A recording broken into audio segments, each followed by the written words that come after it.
Elias Macco Show. News Talk Radio, CJAD 800. Robin Flynn filling in for Elias Mackos. I misspoke earlier. I said Christine Frechette was exiting the office. She was actually a little late to her meeting. We had clips of her speaking to reporters earlier this morning about 9:30 a.m. And then she met with her own team.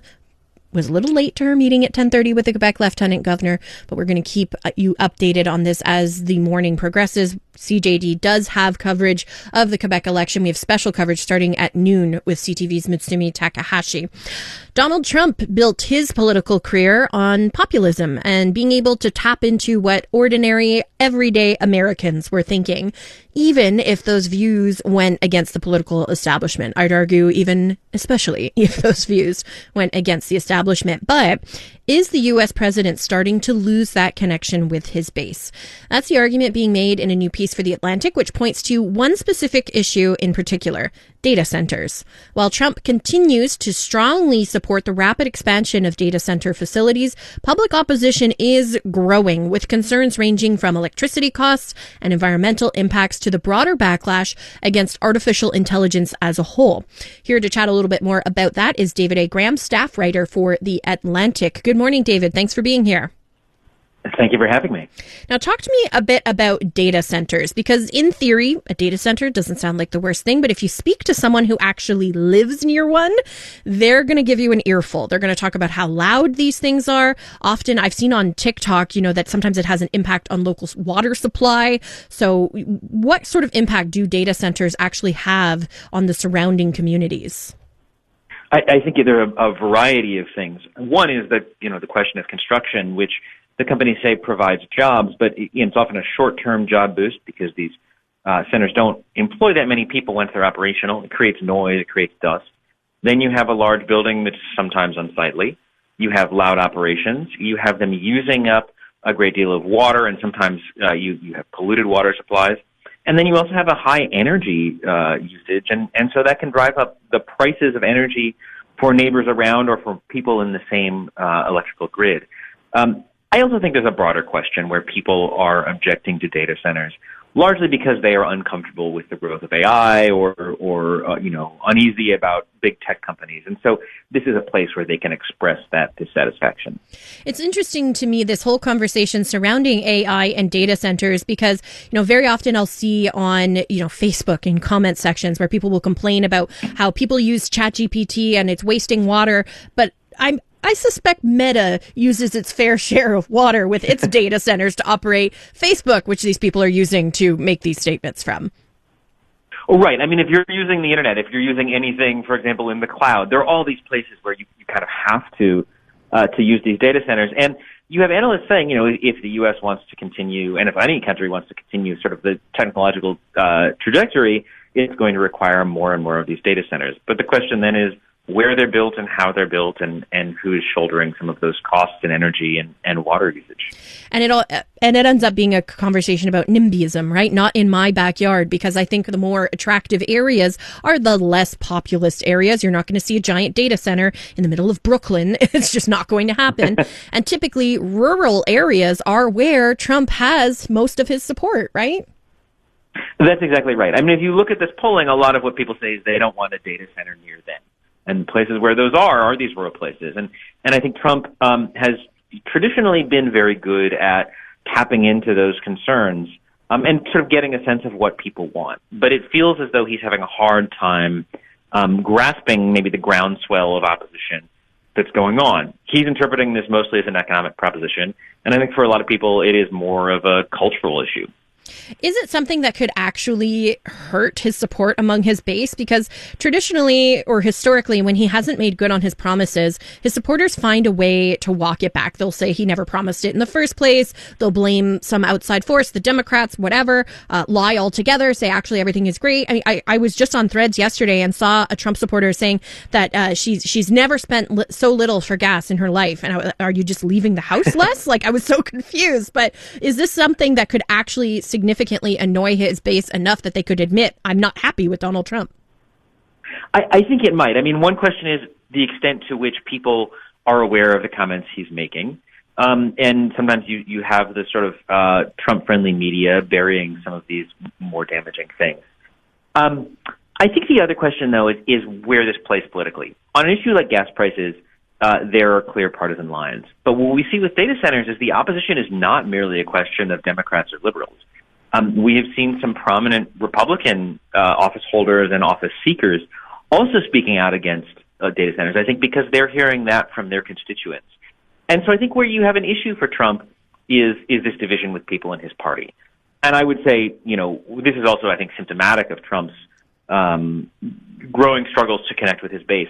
This is a really important example, but it's certainly not the only one.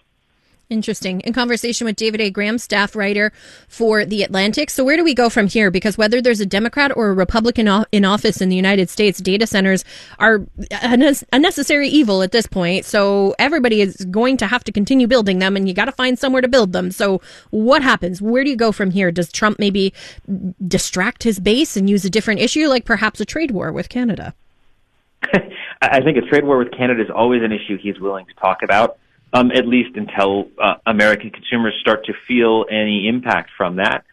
I think in some ways this is not the most important federal issue. So many of these issues are playing out at the local and state level. And so Trump's, encouragement of AI, I think, is important from a national perspective.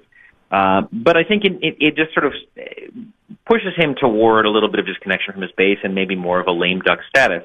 While we're going to see governors, including Republican governors, ironing out what these issues look like on the ground. David A. Graham is a staff writer for The Atlantic. Thank you so much for your time. I absolutely love The Atlantic, and I always get a little starstruck whenever I get to speak with any of you guys. So thank you so much. Thank you so much. It is 11:13 here on CJAD 800. My name is Robin Flynn. I'm filling in for Elias Makos. So let me paint you a little picture here. So when you're sitting in the CJAD studio, you obviously are position in front of a microphone. You've got all these computers in front of you. You've got a phone in front of you. There's a lot of stuff going on, and there's a lot of TVs. So I've got these TVs on in studio with me, and I've got TSN. I've got baseball highlights on one because I love my sports. Then we got CTV News Channel on in the middle. The finance minister is speaking about the tariffs, and then we've got LCN also on in the corner, and we're watching a live feed basically as we wait for Christine Frechette to exit the office of Quebec's Lieutenant Governor. We just had images moments ago of some documents being signed, which means that the Quebec election campaign has officially kicked off. And we're going to go now to some audio of what is going on right now. 17 novembre 2026.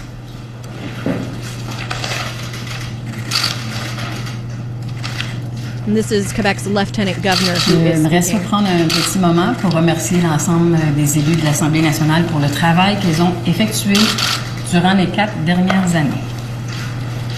Le deuxième décret se lit comme suit. Il est ordonné sur la recommandation de la Première ministre d'enjoindre au directeur général des élections de tenir une élection le 5 octobre 2026 dans chacune des circonscriptions électorales afin de constituer une nouvelle Assemblée nationale.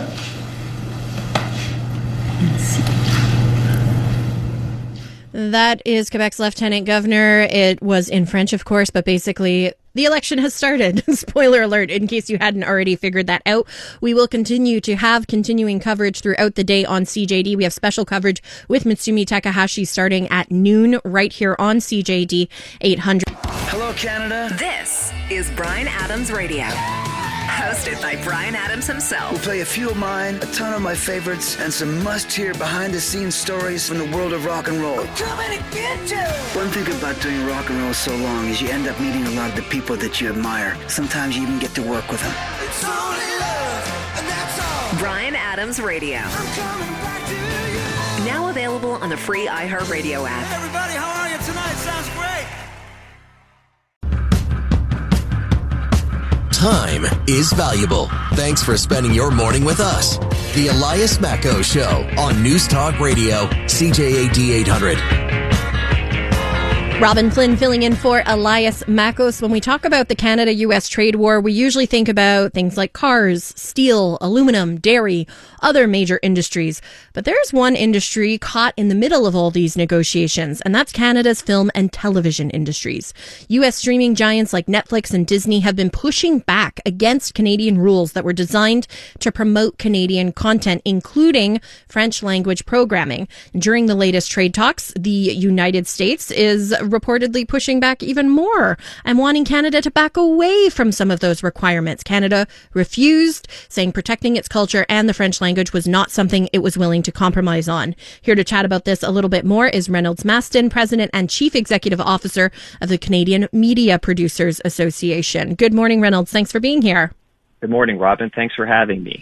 Of course. So first of all, let's backtrack a little bit. What exactly is the Online Streaming Act? So this was, way back in 2023, but what was included in this legislation that is now relevant today in 2026? So what basically the Online Streaming Act does, Robin, is it ensures that Canadian stories appear on Canadian screens, however they consume content, whether it's through a good old-fashioned TV or through their Netflix or Amazon Prime subscription. And really, it was just modernizing legislation that we've had for a quarter century in Canada called the Broadcasting Act. And it's the CRTC that's always enforced that act, and it would be the CRTC that also enforces the Canadian rules through the Online Streaming Act. Now, I remember pushback from the streaming services in 2023 when this act was passed. Are there similar rules in other countries, by the way, or is this a uniquely Canadian thing? There absolutely are. So France has had rules in place for a number of years, as has the European Union. And just last December, Australia passed legislation of its own to do the same thing. It's interesting to me that there would be pushback to prioritize Canadian content from the streaming platforms after the success of shows like Schitt's Creek and Heated Rivalry. It seems like there would be a huge appetite, even within the U.S., for more Canadian content.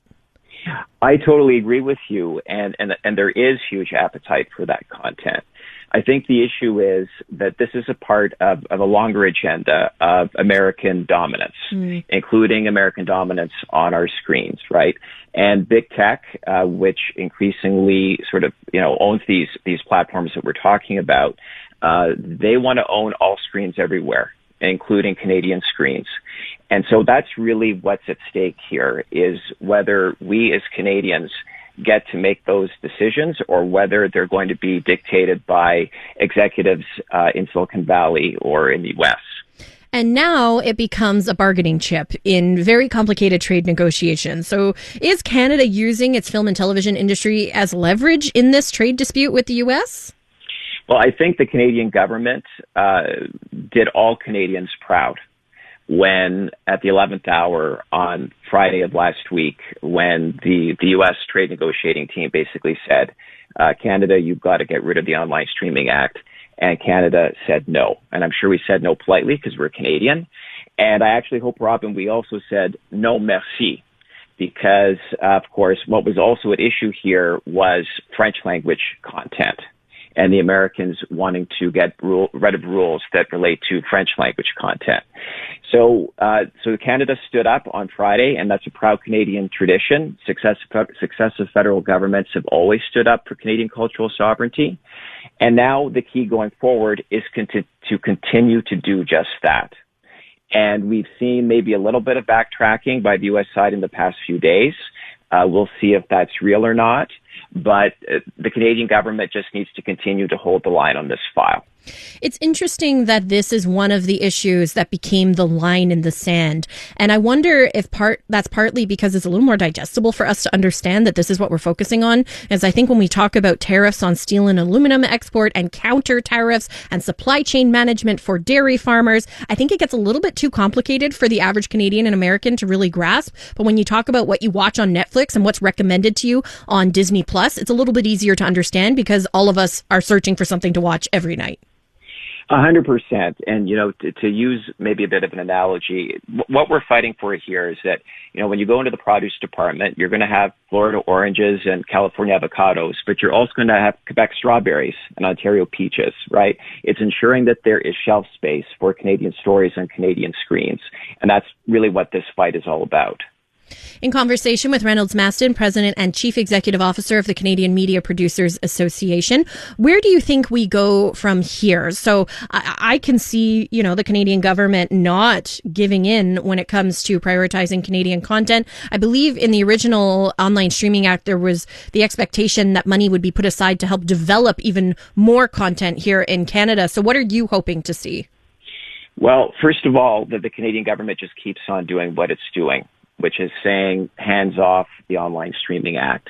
And an extension of that, Robin, is also respecting and restoring the authority of the CRTC, because it's been a little bit sidelined in the past few months because of U.S. pressure.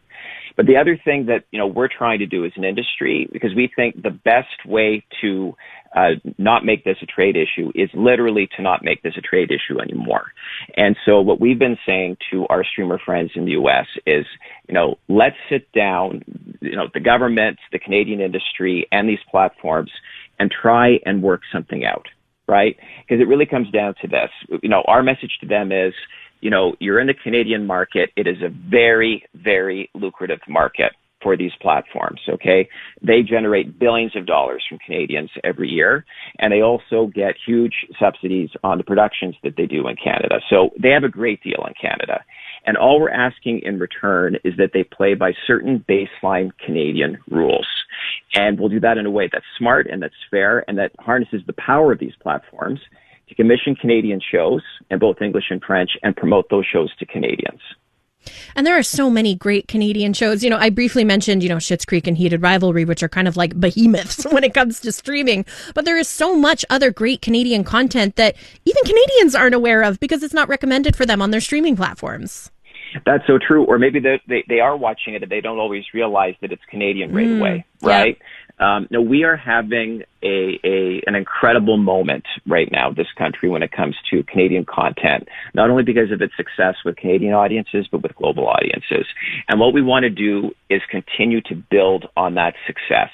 And that's what the Online Streaming Act does. It reinforces that foundation so we can continue to make great Canadian stories for Canadians and global audiences. And making it clear that it is a Canadian story. I know a lot of people were up in arms on social media when Heated Rivalry was, all the rage in December, HBO's Heated Rivalry. And we were like, wait a minute. This is a Crave original. This is a Canadian production. Thank you very much.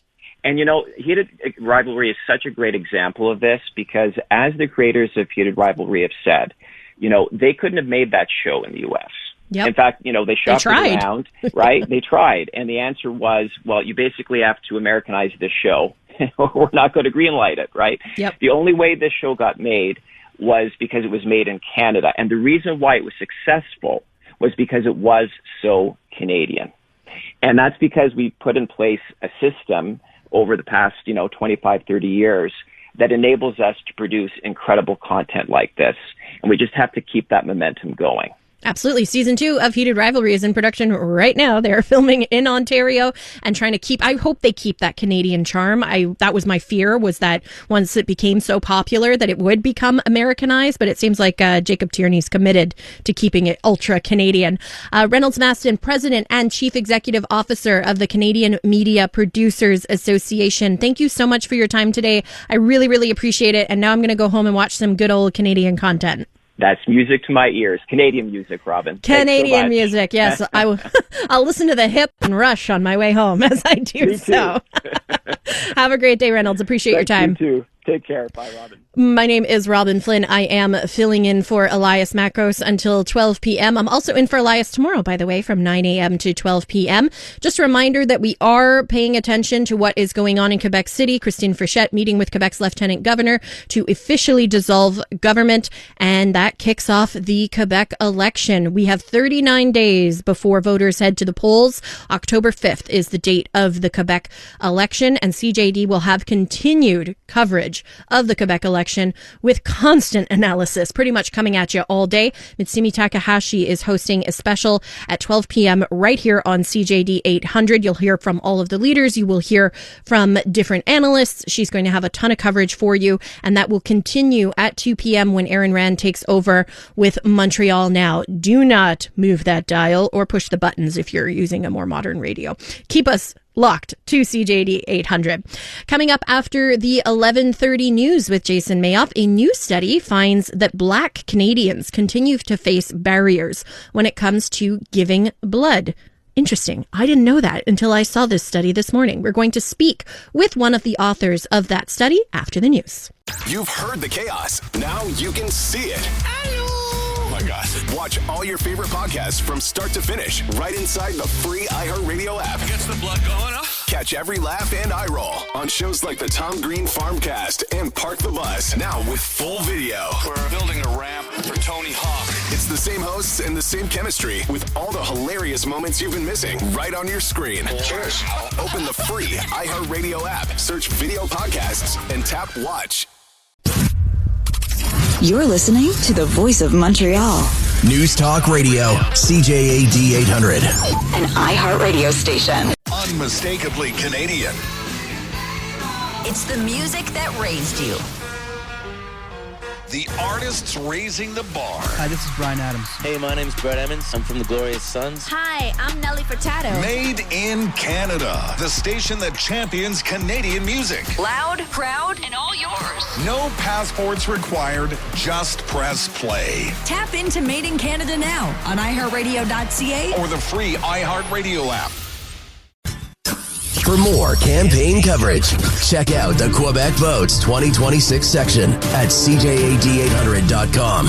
Robin Flynn filling in for Elias Makos. We're going to switch gears for just a moment because CAQ leader Christine Frechette is now speaking. So we'll go to that live in Quebec City.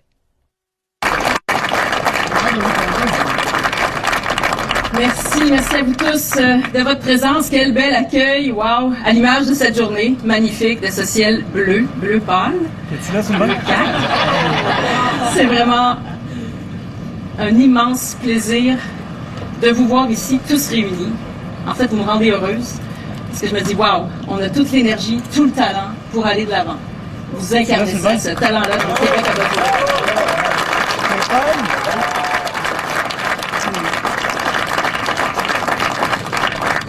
Donc, comme vous voyez, j'ai l'immense plaisir d'être entourée de plusieurs membres de mon équipe. Une équipe renouvelée, des femmes et des hommes qui aiment profondément le Québec, qui ont à cœur l'avenir de notre nation. Des femmes, des hommes qui veulent développer notre économie et protéger notre identité.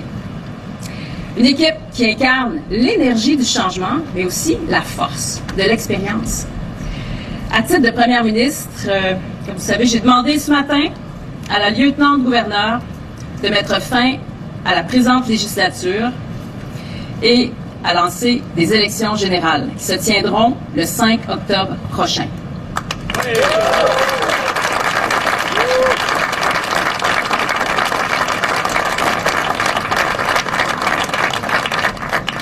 Cette élection-là, elle ne sera pas comme les autres.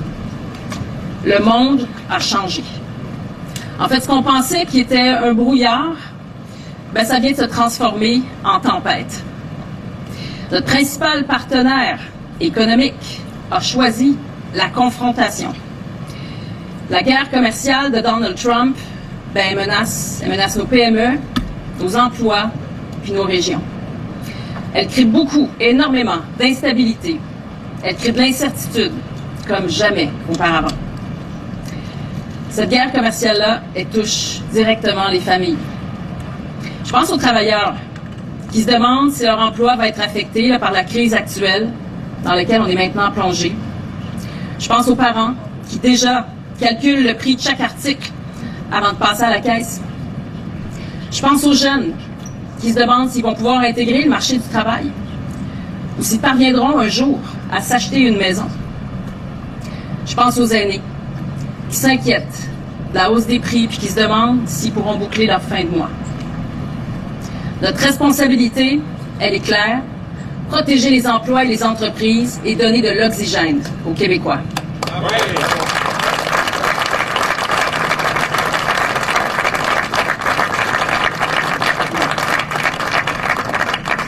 Pendant une tempête, il faut tenir la barre solidement pour garder le cap, pour avancer. Pour avancer, on a besoin de quelqu'un qui est capable de travailler en équipe, avec les municipalités, les entreprises, les syndicats, les Premières Nations et les Inuits. Et oui, aussi, quelqu'un qui est capable de travailler avec le gouvernement fédéral quand c'est bon pour le Québec.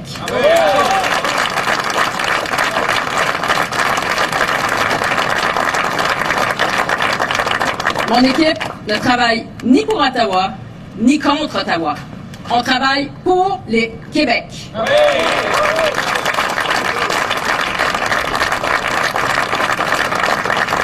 Travailler pour le Québec, ça veut dire quoi?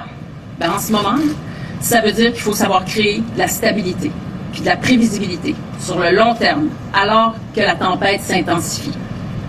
Laissez-moi vous donner 3 exemples de ça.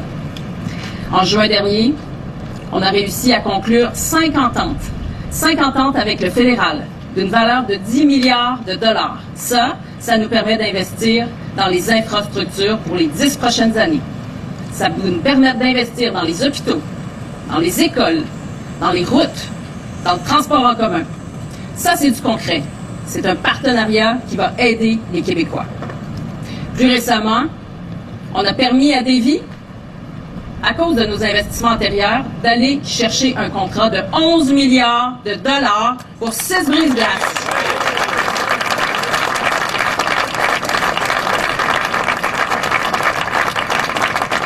C'est jusqu'à la création et au maintien de 5 000 emplois à Lévis, à Chaudière-Appalaches, dans la capitale nationale. Ça va être costaud, là, ce qui va ressortir et résulter de ce contrat-là. Puis c'est aussi 1000 PME partout établis partout au Québec, qui sont des fournisseurs de la DEVI. C'est des gens dont le carnet de commandes va s'élargir pour des années à venir du fait de ce contrat. Et ce contrat, il a pu être octroyé à la DEVI parce que notre gouvernement avait investi dans la DEVI il y a quelques années déjà. On l'a fait en 2023, on l'a fait plus récemment en 2025. Et si on n'avait pas fait ces investissements-là, des investissements que certains partis d'opposition dénoncent, eh bien, ce contrat-là d'11 milliards, il n'aurait pas pu être octroyé à la DEVI. Donc, c'est grâce à notre partenariat.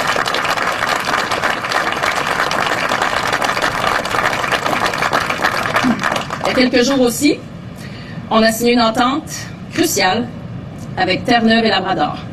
Une entente qui crée une sécurité énergétique, puis une prévisibilité aussi pour les 50 prochaines années. En tout, c'est 10 000 mégawatts d'électricité qu'on a sécurisés, à un prix qui défie toute compétition. Donc, on vient sécuriser les 50 prochaines années. On vient donner un nouvel élan à Hydro-Québec avec la création de milliers d'emplois. Et ces 10 000 mégawatts-là, ils vont nous permettre d'alimenter jusqu'à 3 millions de maisons, puis un nombre incalculable d'entreprises qui vont pouvoir développer leurs projets économiques. C'est des projets économiques qui vont se déployer partout au Québec, particulièrement dans les régions. Puis en plus, ça vient sécuriser le fait qu'au Québec, on bénéficie d'un des tarifs d'électricité parmi les plus bas au monde. Un legs immense pour le Québec.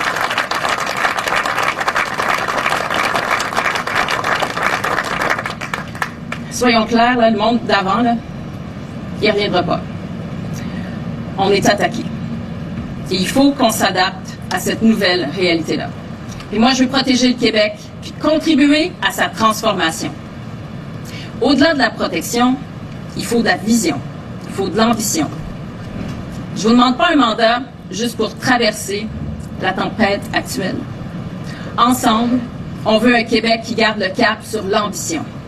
L'ambition d'avoir des aînés qui peuvent vieillir dans le confort de leur maison. L'ambition d'un Québec qui rénove ses hôpitaux, ses écoles puis ses routes. Un Québec qui achète de l'aluminium, du bois, des aliments du Québec. On veut un Québec où un jeune couple peut acheter une maison, où les étudiants peuvent avoir accès à un logement, où une famille peut payer son épicerie sans se stresser, et où nos jeunes peuvent trouver du travail dans leur région. On veut un Québec où nos entrepreneurs ont les moyens de se développer, d'innover et d'exporter. C'est ce Québec-là que je veux bâtir avec vous. That is CAQ leader Christine Frechette speaking in Quebec City, surrounded by members of her team as we kick off the official Quebec election campaign. She's flanked by members of her team like Simon Jolet-Barrette, announcing she met with Quebec's Lieutenant Governor this morning. We'll go back to that for a little bit more. Au cœur de la crise du chemin Roxham. J'ai été ministre de l'Économie et de l'Énergie alors que débutait cette crise tarifaire. J'ai maintenant le privilège d'être votre première ministre. L'expérience, c'est bien, mais ça suffit pas. Ce qui compte, c'est ce qu'on en fait avec. Vous le savez, je suis une femme réfléchie. Je commence toujours par écouter. C'est ce qui me permet d'ailleurs d'être connectée aux priorités des Québécois. Et ensuite, je prends une décision, puis je livre des résultats. Mon approche, je l'applique avec honnêteté et transparence. Je l'applique chaque jour au gouvernement. Puis aujourd'hui, je vous demande de me faire confiance pour que je puisse continuer de vous servir. Bravo. Oui. Bravo.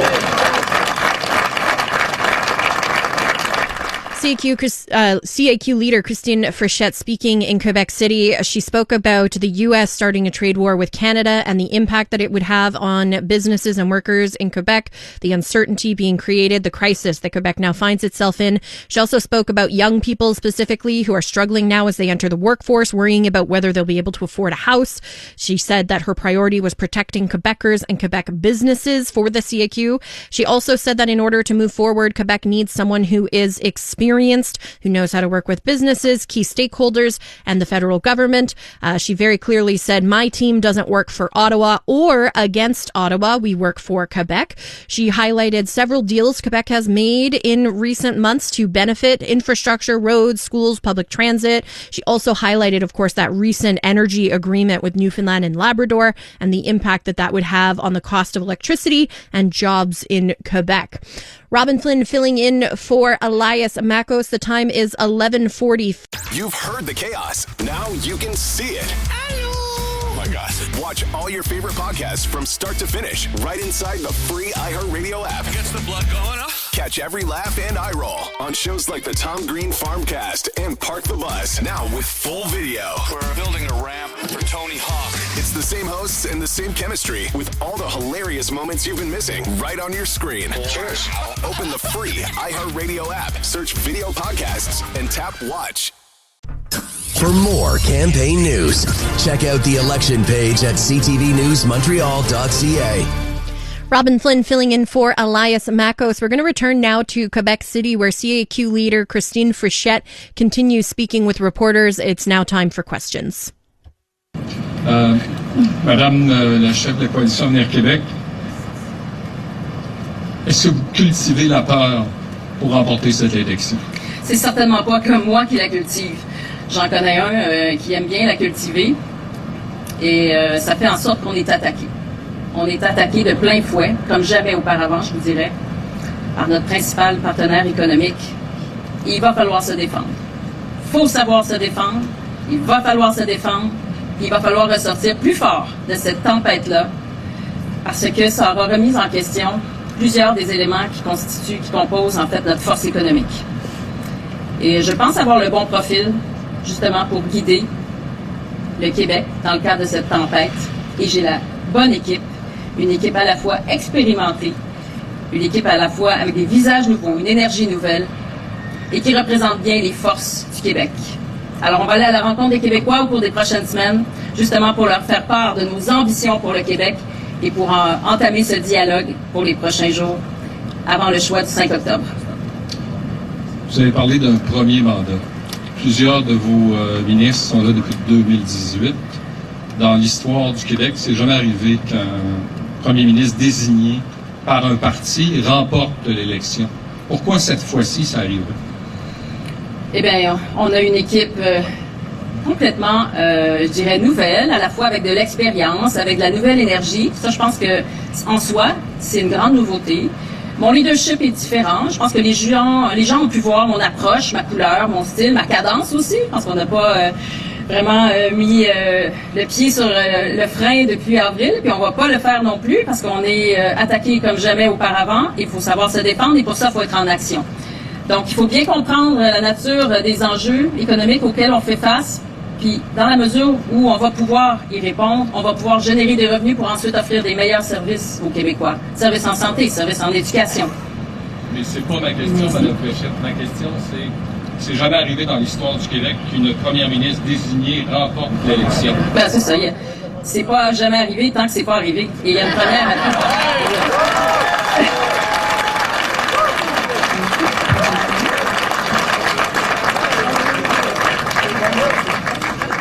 Bonjour, Madame la chef de la Coalition Avenir Québec, Marco Bélair-Cyrino du Devoir. Vous l'avez mentionné, le Québec est entraîné, malgré lui, dans une guerre commerciale opposant le Canada aux États-Unis.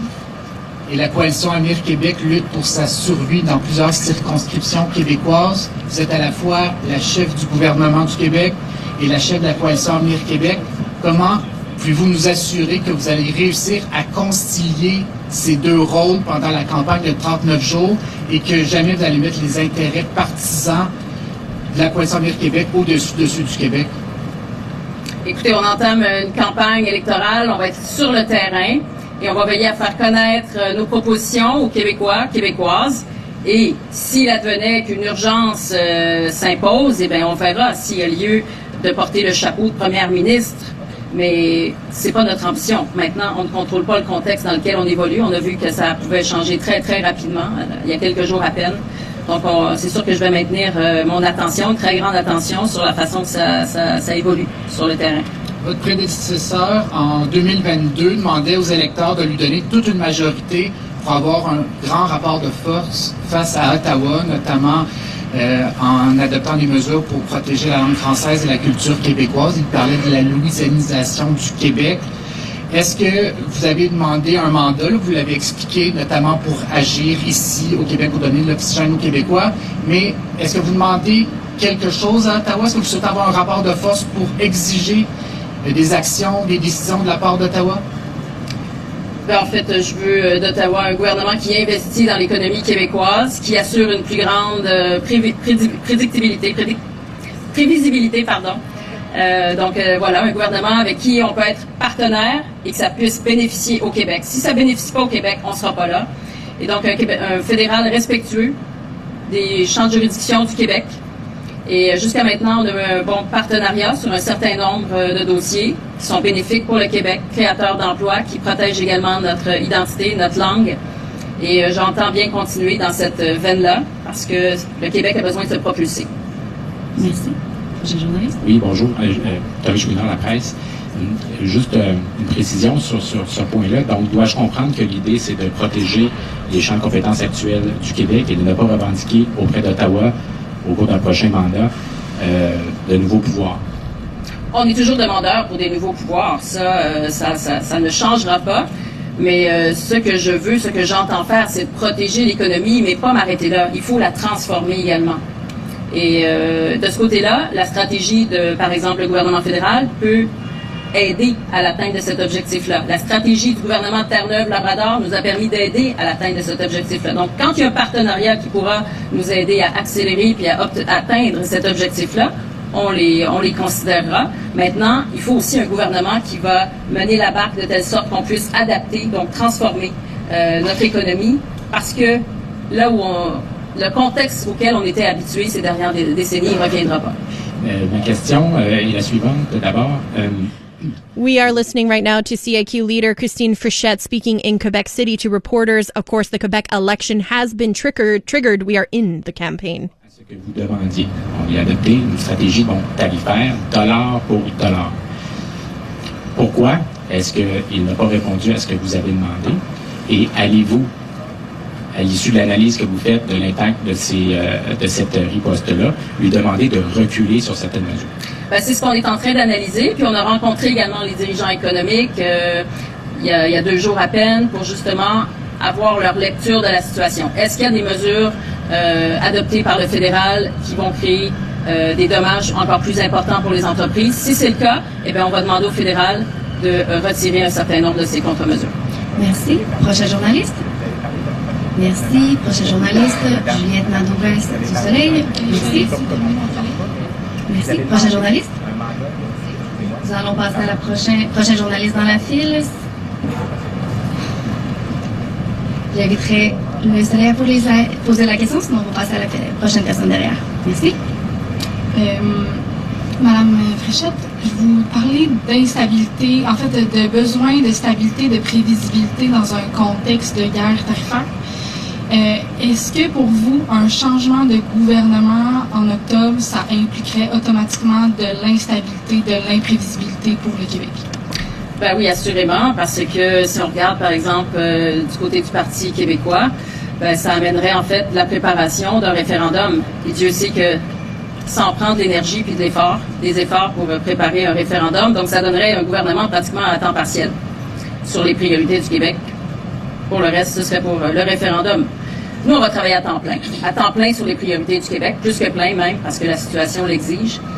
Également, si on regarde du côté d'une autre formation politique qui veut passer la tronçonneuse, ni plus ni moins, dans le gouvernement, avec des coupures de 47 milliards de dollars, ça, je peux vous assurer, là, que ça ne peut pas se faire sans impact sur les services aux Québécois. That's CAQ leader Christine Frichette speaking in Quebec City after speaking to Quebec's Lieutenant Governor to officially dissolve government and kick off the next provincial election. 39 days till Quebecers go to the polls. Interestingly, Paul Saint-Pierre Plamondon did not wait for Christine Frichette to wrap up her press conference. He is already speaking to reporters in Quebec City. We have yet to hear from Liberal leader Charles Milliard or Conservative leader Eric Duhem. They are expected to speak after the 12 o'clock hour begins. We will have continued coverage right here on CJAD 800.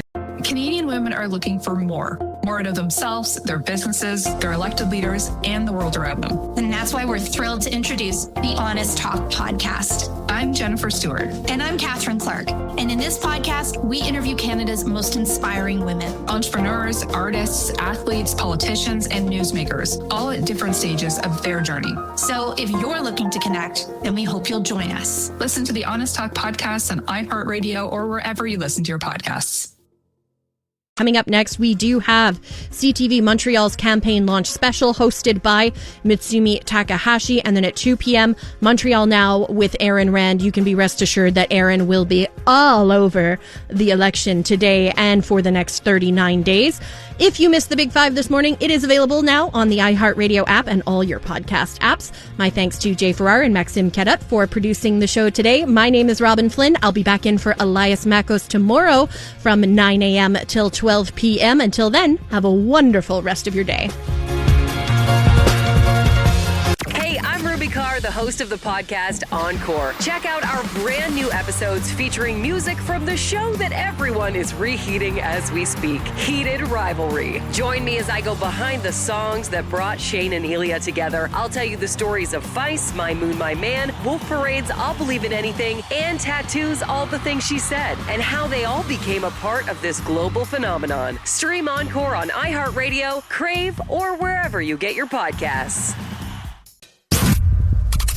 You're listening to the Voice of Montreal. News Talk Radio, CJAD 800. An iHeart radio station.